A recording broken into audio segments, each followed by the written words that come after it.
It's Sunday, start of a brand new week of me and my dad going towards our goal of trying to make our best friend Jay a movie star.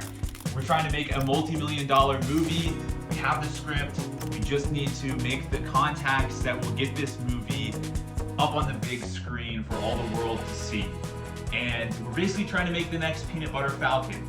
So join us for this adventure. We've been at it for about 3 years, but I really feel like there's something going on YouTube right now. And internet cinema, the current trajectory, is going towards a more inclusive place, and it's going to be sharing a lot of stories that haven't been able to be told before. So join us, and here's a week in the life. We're releasing a documentary today, a short doc, and that's been our mission for the past year. Is let's use the gear that me and my dad have to tell stories that we can without a huge budget. So we've been telling short documentaries about amazing people in the Down syndrome community. So come along.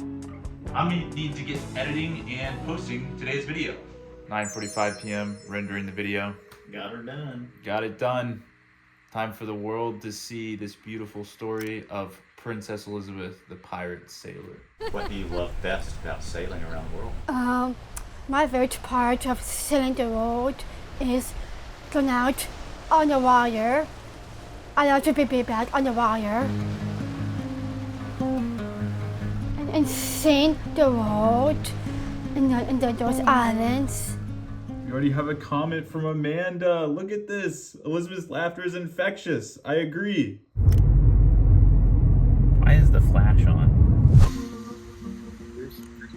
Dashel! Jackson! This is Dashel, a filmmaker, disability rights advocate, and UN speaker. We did a documentary about him and his story, and one big goal in his life is to work with Pixar or to make Pixar-style feature films. So we cooked up an idea for a Pixar-inspired short film about a cat who has Down syndrome living in a comic book world and who has to team up with a superhero named Super Speed, who is a little full of himself, to take down the big bad guy, Destructor, who is sick and tired of being isolated, for being different, and now he's ready to give society a taste of their own prejudice that he's experienced. So stay tuned to see if Knox, the house cat, will be able to change Super Speed's heart and along the way realize that she is enough the way that she is. And of course, save the day from Destructor. Anyway, this week I got to meet Dashel's sister Marisol as she hopped on to help us turn our outline into a script and helped us write this static electricity scene by making us aware of the Wikipedia article for static electricity. If you scroll down, there's this picture. Yeah. I gotta get this from behind the scenes. Yes. Then I went over to my dad's to pitch another short film idea. Wait. You're probably wondering why try to make short films when we're trying to make a feature film. Isn't that like side quests from the main goal? Well, actually no, because right now you can reach your audience on YouTube by publishing short form stories.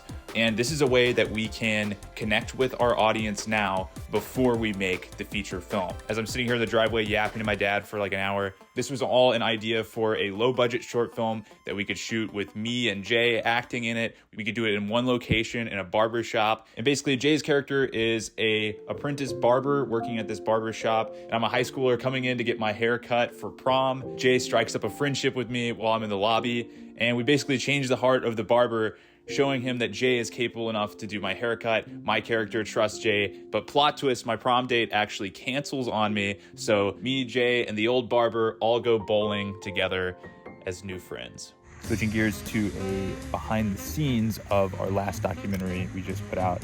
And this is a whole crazy story and journey in itself of us trying to go down to the Caribbean to film Princess Elizabeth's story. It's pretty crazy. My dad's appendix almost burst.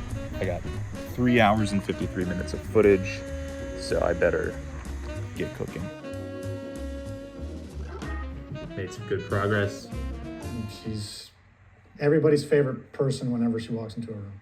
That is Mark Tremonti, lead guitarist of the band Creed, talking about his daughter Stella, who is a superstar. This week I'm starting on editing a documentary about Stella's life and how she has changed Mark's life, and he is now using his platform to spread awareness for the Down syndrome community. We got to see the impact they're making on their local community in Orlando, Florida, and then we got to go follow them on tour when they were in South Carolina. The way that me and my dad like to edit one of these documentaries is we start with long takes of the interview, completely unedited. Then we have a giant timeline with all of the B-roll footage.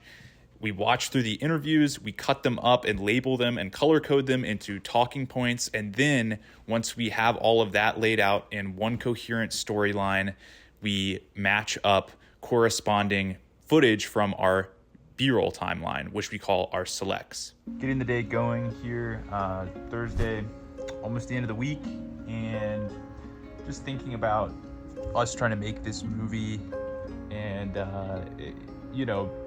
that it feels like we're maybe very far away from our goal, or you could be disheartened in trying to pursue a goal that seems really big or really crazy. But in terms of trying to make a multi-million-dollar movie, anybody who's done this, especially for the first time, doesn't really know what they're doing. And even veterans of the industry who have had successes still struggle to get their next movie made, and it's like pulling teeth every time. So we can't take that factor as some sort of feedback to let us know that we're not doing it right or that we should quit. That's just part of the process. And in my friend Dashiell's words, you can't hate any part of the process. So we don't know what we're doing, but the good news is nobody really knows what they're doing. We're all just trying. Hopping back in on Stella's story here today.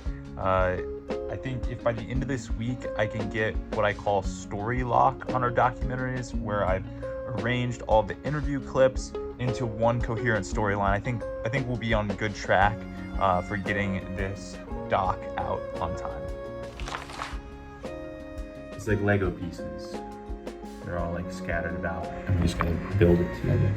Right? That's right. Exactly right. So we just gotta do it. Boom, 4:30 p.m. on a Friday, and I got it to basically like 18 minutes long. Got it down into this nice story flow where everybody's kind of talking about the same subjects at the same times, reading different perspectives on the same topics. So next week, I hope it's going to take shape even more with all of this other awesome footage that's part of this story.